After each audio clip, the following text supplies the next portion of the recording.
nyanyi sama-sama. Here we go. Dunia ini mengatakan hidup untuk senang saja.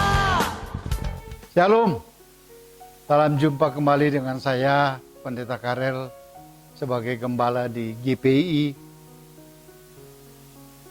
Elim, Jakarta. Senang sekali saya mengajak kita untuk membaca bagian dari Alkitab Yosua pasalnya yang ke-22 ayat 5 sebagian. Kata firman Tuhan, lakukanlah dengan sangat setia perintah dan hukum yang telah diperintahkan kepadamu. Dan seterusnya. Saudara, melalui ayat ini saya ingin mengajak kita untuk memikirkan bahwa ketaatan selalu membawa berkat. Ketaatan akan selalu membuat kita diberkati oleh Tuhan. Ada seorang bapak tiba-tiba memikirkan untuk pergi bekerja di sebuah kota yang jauh dari kampungnya. Berangkat dia dan kemudian setelah sampai di kota itu dia bekerja pada seorang tuan. Dan kerjanya 20 tahun lamanya tidak pernah pulang.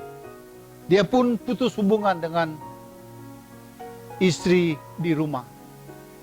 Lalu kemudian setelah 20 tahun dia bekerja di sana, dia memohon kepada bosnya untuk pulang kampung.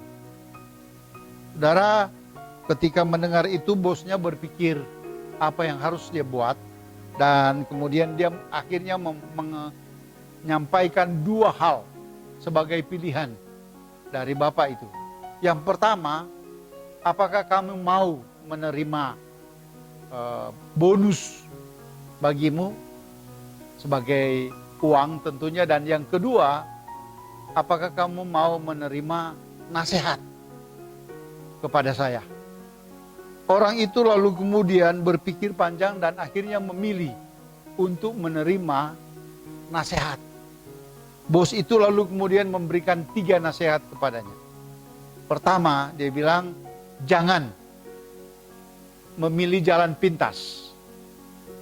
Yang kedua, dia bilang, jangan iya dengan godaan-godaan pada suatu saat yang bisa membahayakan nyawa. Dan yang ketiga ialah bahwa dia akan memperoleh pengalaman-pengalaman spesial sebagai sesuatu yang khusus baginya. Saudara, lalu sesudah itu kemudian dia akhirnya berangkat pulang kampung. Perjalanan yang dia harus tempuh adalah perjalanan dengan tanpa kendaraan, jalan kaki, sampai kemudian dia berada di suatu tempat, lalu kemudian ada persimpangan dan dia bertanya kepada orang di sana, kemana yang paling dekat dengan kampung saya? Lalu kemudian orang itu berkata, jalan yang lebar sebelah kanan itu adalah jalan yang jauh. Jalan yang sebelah kiri yang sempit ini berbahaya tetapi pintas. Lalu kemudian dia akhirnya memilih jalan yang sempit. Dalam perjalanan di jalan yang sempit itu dia bertemu dengan orang-orang yang sedang ambil pulang jarak kembali ke arah semula. Lalu dia bertanya, kenapa kamu pulang? Dia bilang, karena ada banyak perampok dan kejahatan-kejahatan yang lain. Akhirnya dia memutuskan tidak meneruskan perjalanan, tapi dia kembali. Setelah kemudian sampai di satu tempat, akhirnya sudah kemalaman, dia bermalam di sebuah losmen. Dan pada malam hari, ketika kemudian dia sudah mulai tidur, dia mendengarkan suara tangisan seorang wanita. Dia ingin agar supaya dia boleh keluar dan kemudian melihat siapa yang menangis itu, dan akhirnya dia mengingat janji dari bosnya yang kedua, yaitu bahwa jangan tertarik dengan katakanlah rayuan-rayuan yang asing dan kemudian mungkin membahayakan dirimu. Akhirnya dia tidak keluar pada waktu itu, dan besoknya orang-orang bertanya, kok kamu masih hidup? Bukankah tadi malam ada rayuan agar supaya kamu keluar dan kemudian nanti kamu akan dibunuh? Dia bilang, iya, dia ingat nasihat dari bosnya bahwa jangan tertarik.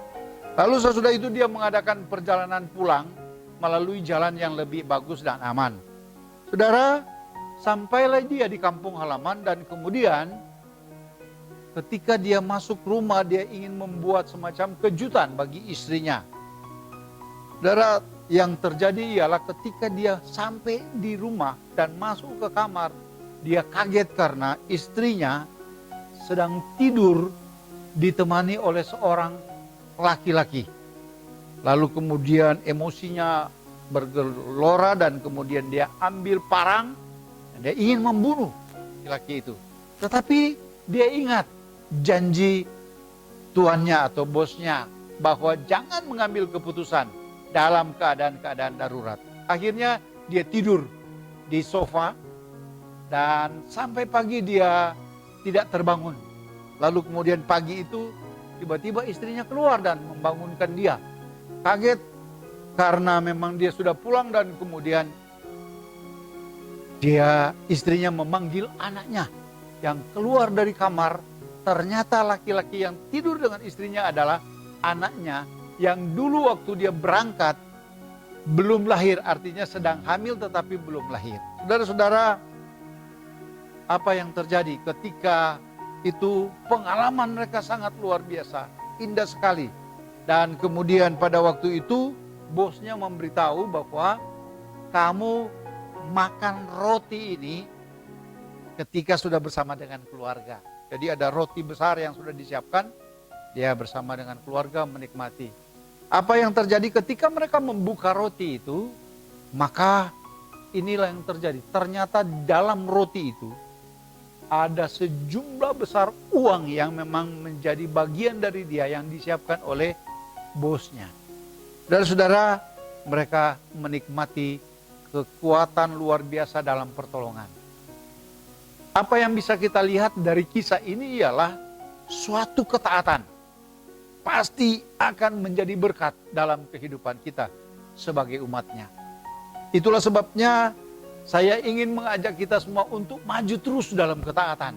Karena ketaatan itu tidak akan mengecewakan kita, tapi sebaliknya akan menjadi berkat-berkat spesial. Pengalaman Yosua terhadap kaum sebagian dari Israel yang memang disuruhnya kembali adalah pengalaman di mana dia memerintahkan supaya mereka taat. Karena taat mendatangkan berkat. Kiranya Tuhan akan menolong kita untuk menikmati segala berkat dari semua ketaatan-ketaatan yang kita lakukan dalam kehidupan kita. Untuk memuliakan Dia dan untuk menghormati Dia.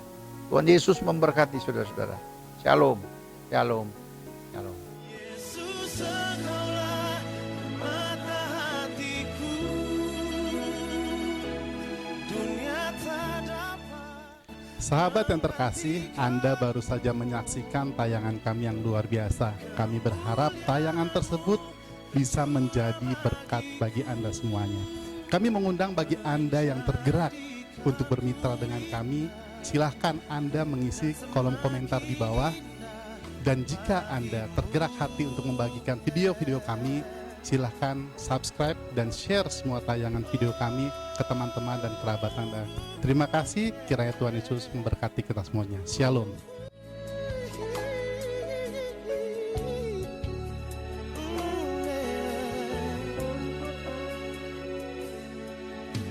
Dengan segenap hati dan jiwaku, ku datang padamu dalam kerinduan. Kasih-Mu yang sanggup mengubahku dan menguatkanku dalam